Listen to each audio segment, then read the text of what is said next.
This one is about K2 in the federal penitentiary.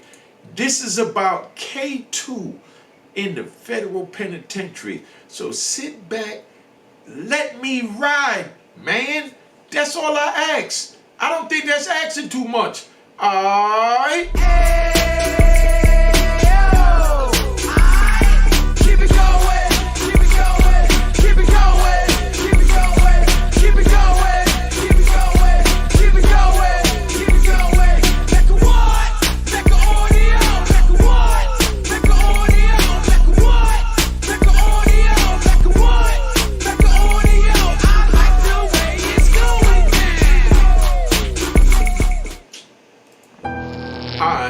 This right here is about K2 in the federal penitentiary.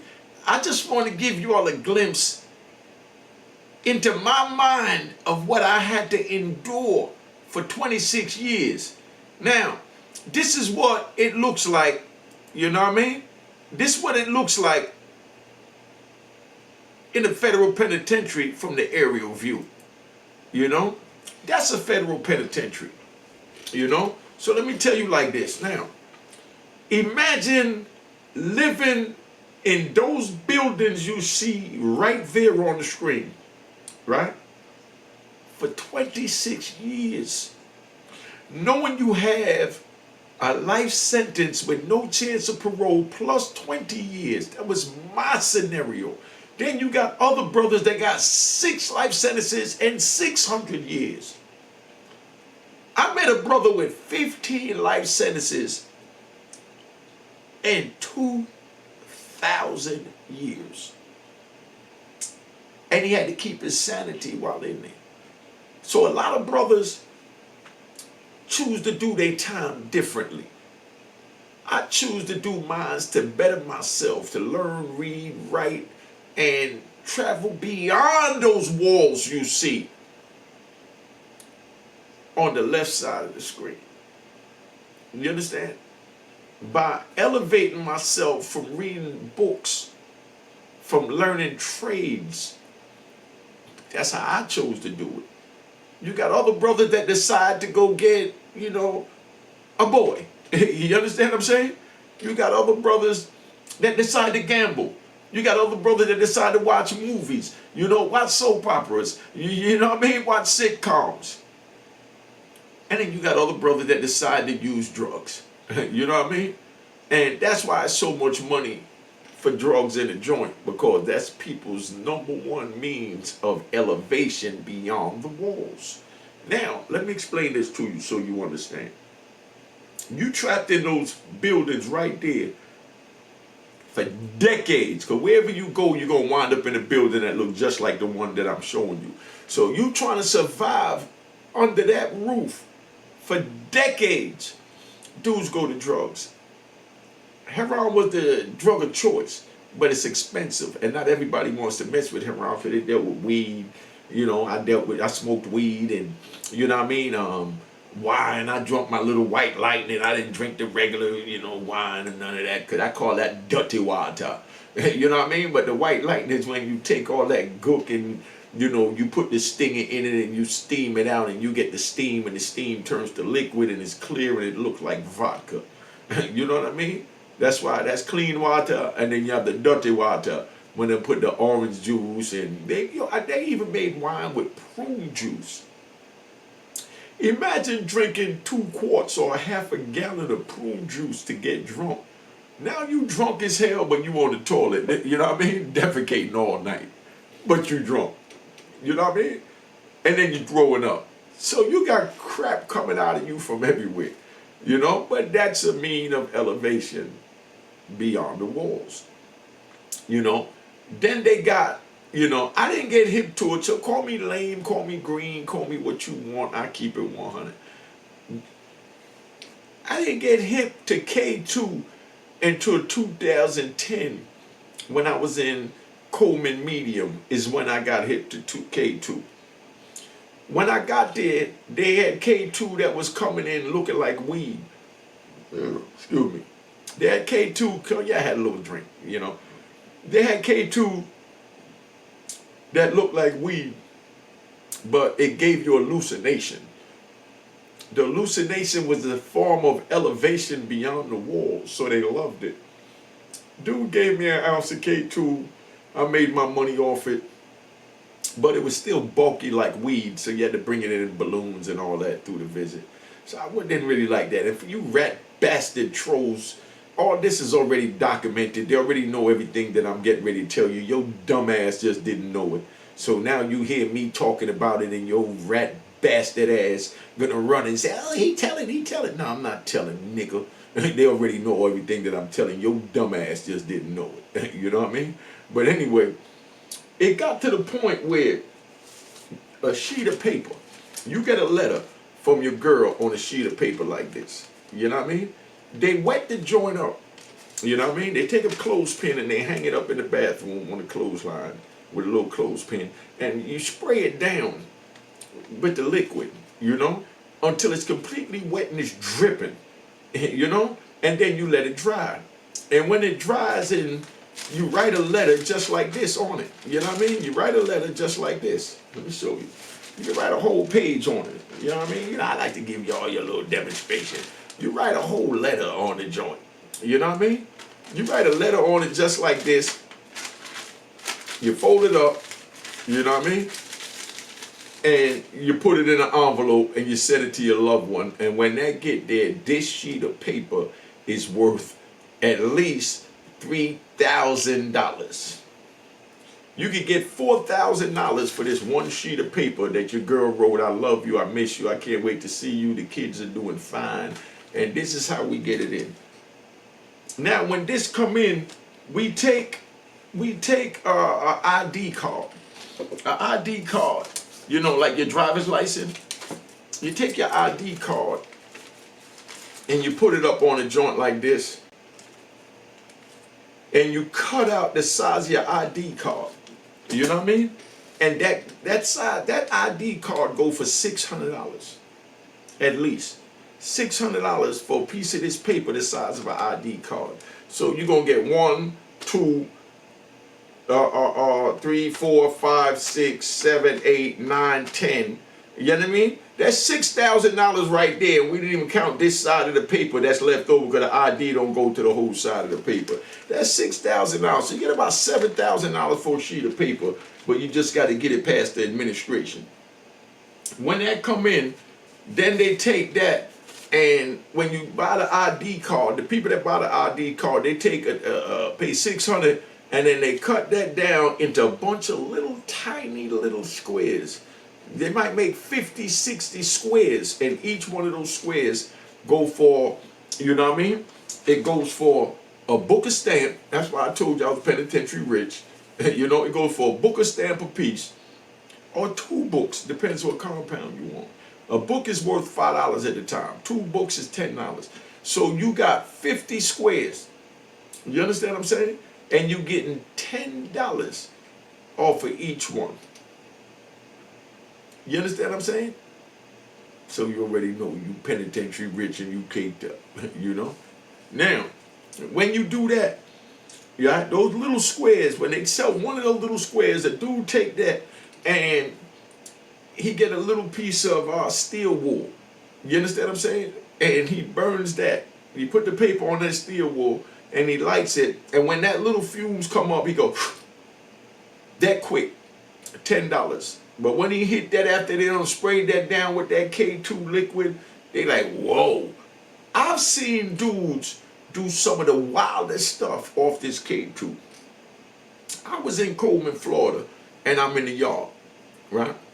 And they get ready to call the move for everybody to go back to the unit. And when they get ready to call the move for everybody to go back to the unit, I see a young man get butt naked and start rolling around in the dirt, kicking up dust everywhere, going in circles like he's making like he's doing the windmill, you know, break dance, or he's making snow angels in the dirt in 110-degree weather down there in Coleman, Florida. Butt naked, humping the ground, man, from that K2. The hallucination take you wherever your mind is at. Obviously, he ain't get a chance to masturbate before he came to the yard, so he go to the yard and he smoke a joint in the pavilion. The pavilion, so you understand. You see those long buildings right there on the side? That's the pavilion, yeah, and that's the yard, to the right of it. That's the pavilion, and under that pavilion, it's like a shade, and that's where you got the picnic tables. They got TVs out there, so you can go out there and go watch the sports game, the news, a movie with your homeboys, or even a soap opera with your homies. You know what I mean? But you're under that pavilion where the camera can't see in what you're doing, so everybody gets high on the pavilion. Like I said, everybody already know this, so you rat bastards find somebody else to go troll or just change the channel if this is too real for you. Oh yeah, I got a birthday party. May 7th, Sunday from 5 to 12 at Salsa Con Fuego. I'm hosting a party. Ja Rule gonna be there. Funkmaster Flex gonna be there. It's gonna be fire. Make sure you show up. If you want to cop your bottles in advance, if you cop a bottle, it's $275 in advance, or you pay $350, $400 when you go there. But that $275 get you and one guest in free. You know what I mean? So contact me if you want it. My number is on the screen. DM me, whatever you want to do. That's the phone number. I answer that phone number on the screen. I answer the text to that phone number on the screen. You understand? I answer my own comments. And that's why I say the Cash App is on the screen. Make sure you see a little green checkered box to the right of the house. To the right of my name, Waynesworth Hall. When you put in $ Unique Mecca Hall, you'll see Waynesworth Hall and then a checkered box. If you see a picture of me in the Cash App, that is not me. That is not me. Gotta have the little checkered box and it'll be, I think, a red logo. But anyway, let me get back to the pavilion, because like I said, I'm riding right now, man. I'm riding. All right? Gunshots to me riding. All right? So now we under the pavilion and everything goes on under there. They got the skin games set up at one table. They got the poker games on other tables. They got the blackjack joint set up other tables. And it's like, it's like Atlantic City or Las Vegas under there with the gambling, and everybody filling out their tickets, watching the sports games and carrying on and making moves. You know what I mean? And this is how we do our bid. But me, I go out there, I work out, get my strength on, and I tell two of these, I don't do the prison stories there, because that ain't nothing in there. I do the street stories, you know what I mean? Where I tell my hood chronicles, where they say, yo, tell me about what happened when you went to Miami. Tell me about when you went to Atlanta. Tell me about when you was in Virginia. Tell me when you was in D.C. And I tell my little stories. That's why I'm so good at articulating this, because I've been doing this for 26 years, but just not on a platform as big as this. Just a prison yard platform, you know what I mean? So, dude go under the pavilion, and he smoked that K2, and they get ready to call the move. Everybody waiting on the move, so we know it's 5 minutes to the move. So dude's trying to get to the gate so they can run to the unit to go run and get in the shower faster.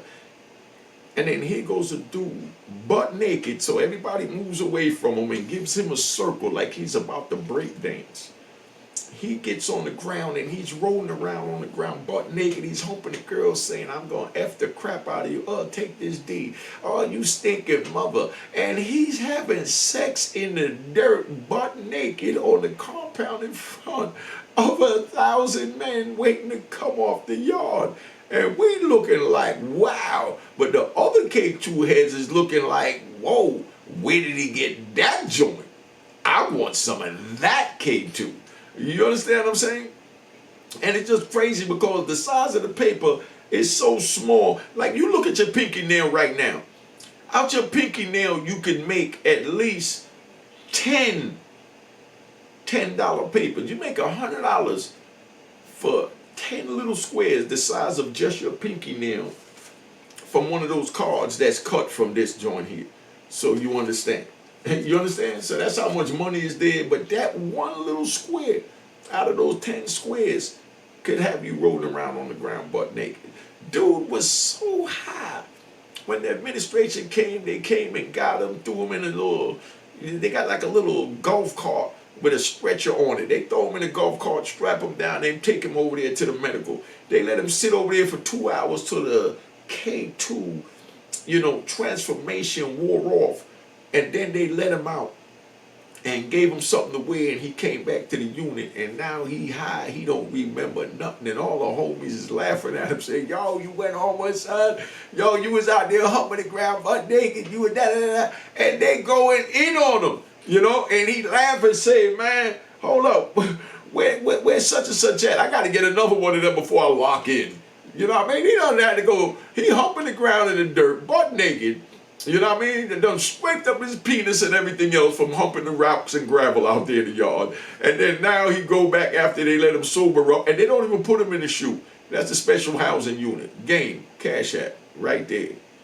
Checking box to the side of my name, or don't send it. No pictures of me is me on the Cash App. Now, he high as hell. Earlier, he had to go sit down in what we call the drunk tank. You know what I mean?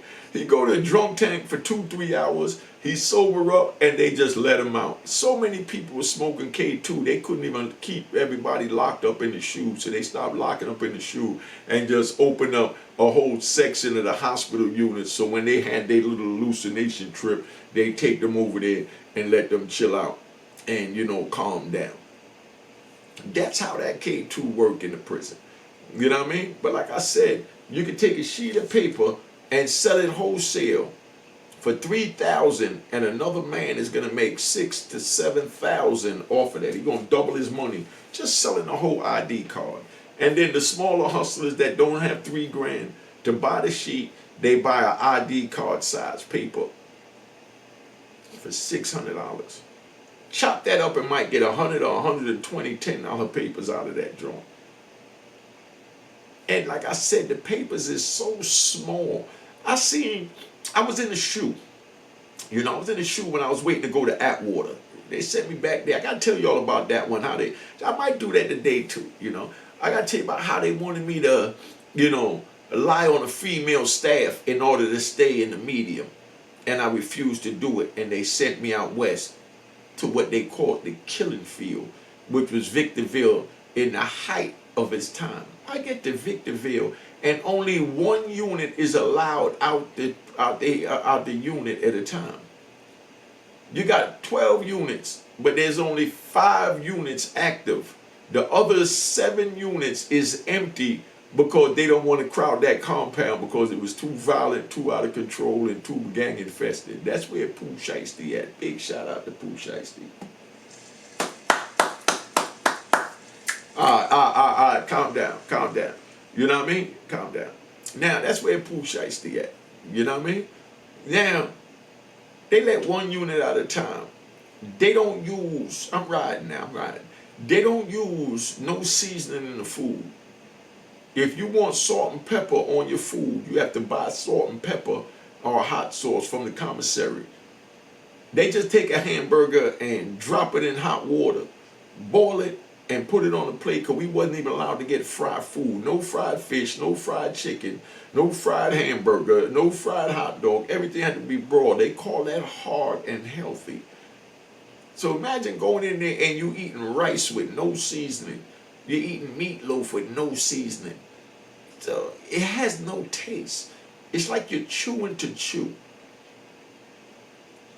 This is where they sent me at. My first day there, I got there like maybe August 21st, 2018.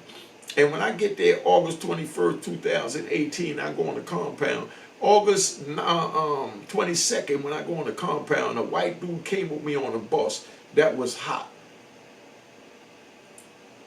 And when he went to the yard the next day, they went to mauling this white boy. So the white boy's overkill. And this is me saying this as a black man, as a convict. I'm telling you, they overkill. They stab you till you stop breathing. They're not worried about parole or coming home. They're worried about getting their bones. But they have to do that because it's less of them in there, because they locking up more minorities, so they got to let us know they're going to take it to the next and ultimate level. But that's where they sent me at. let's go back to Coleman. So now I'm in Coleman, dude high as hell. They also took, like, you know how you get a card, a birthday card, a Christmas card, a Father's Day card, you know, sent in. They sprayed that with that stuff too. So now the mailroom, they got to figure out what got it on it. And at the time, it was so new that it was nothing to detect when it was on it. So all they could do was hold it up in a piece of paper in the light and see if you could see, you know, the change in the color. Now they're getting 10, 20,000 pieces of mail for 1,000, 2,000 inmates. So how the hell do they have time to hold up each piece of mail to still give it to you in a reasonable amount of time? They don't. They can't. You know what I mean? So that's how it was getting in. You know? Then they came up with all types of stuff to test it, and you know what I mean? Then they came up with some other crap. What's that other thing they came up with? Oh yeah. And at the time, the K2 high, whether it was the weed form or it was in the paper form, the K2 high couldn't be detected in a urine sample. So you could go smoke some K2 right now, be high as hell, go down there, piss in the penitentiary bottle, and when you piss in the penitentiary bottle, it comes up, you know, clean, and you're not high. And you just smoked K2 before you went down there, with marijuana stay in your system 30 days, heroin and coke stay in your system 3 days. So of course, everybody decided to flock to the K2 because you didn't have to worry about getting it dirty. Because you get a dirty urine, you wind up losing 28 days good time. You see what I'm saying? You ain't trying to lose your good time.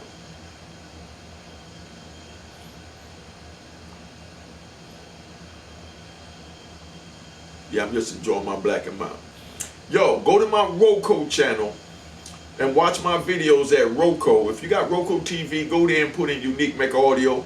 Then I'm also on Spotify and iTunes and all that, you know, with my podcast. Go download our audio, man. You know, I got some different audio than what I do up here. I'm going to start doing some lives over there, so go over there and go check that out. And, you know, represent, man. Like I said, give me the emoji, man. Give me an emoji. Everybody just give me an emoji, you know. And I want to say welcome home to Earl Coleman Bay from Washington, D.C. You know what I mean? Welcome home to Earl Coleman Bay. All right? And big shout out to my man Red, you know what I mean? Antone White, you know, Larry Moe, E.R., Bonaparte, you understand what I'm saying? La, Rat, you know what I'm saying? No Limit. You know, these are all the good men that came home. You understand what I'm saying? And, you know, let's say free, you know, Mookie, you know, Levi from Baltimore. You understand what I'm saying? Booby from the Booby Boys, Plex. You understand what I'm saying? From Booby Boys. I mean, we got them all over the place, man. You know, welcome home, Kareem from Philly. You understand what I'm saying? Best Friends, welcome home. One of them just came home. I'm waiting on my man Plex and D. I think D might have just came home. So I'm waiting to reach out to them. But, you know, that's what it is, man. You know, and big shout out to my man Homicide Lou, you know what I mean? Gangster Lou, you know what I mean? Big D, you know, I mean, the whole family, man. That's how we do. And don't forget my man Mo Grime, you know. But that's how that K2 move. I just wanted to give y'all something about the K2. So you see how vicious it is in the penitentiary. That I have a nigga humping the ground, butt ass naked, carrying on. Alright, so let me give you this outro. And, you know, man, don't forget the party, May 7th, Salsa Con Fuego, 5 to 10, 5 to 12. We got Funkmaster Flex on the Wheels of Steel and Ja Rule performing and another female performing. Alright? Cheers, cheers, the crime, the crime. How was that, baby? Huh? Yeah. I kept it short. I didn't want to drag it, you know?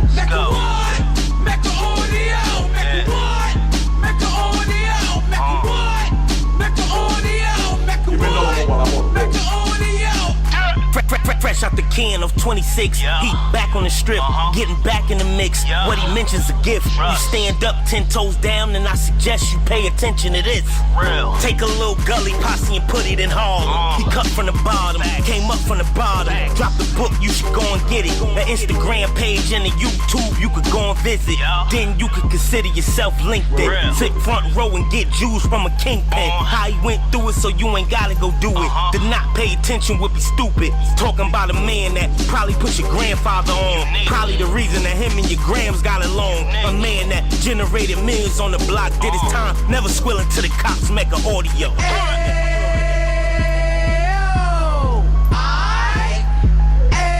Now say it again. Mecca what? Mecca audio. Mecca what? Mecca audio. Mecca what? Oh, that's a good one right there. I'm gonna do that one. Don't let talk. I'm gonna do you say it again in a minute. Take the shirt off, put it up. We gon' do it like we keep it moving like we gotta do it like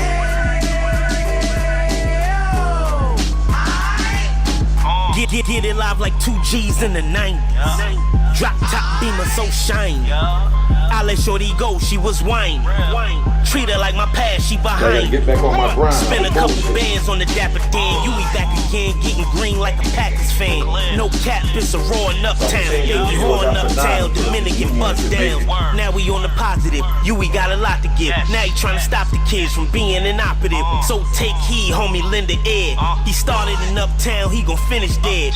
But now it ain't about selling drugs, buying cars. It's about buying property to make the community ours. So we can give back to the youth them. Cause they the truth them. And bless up to all the road men.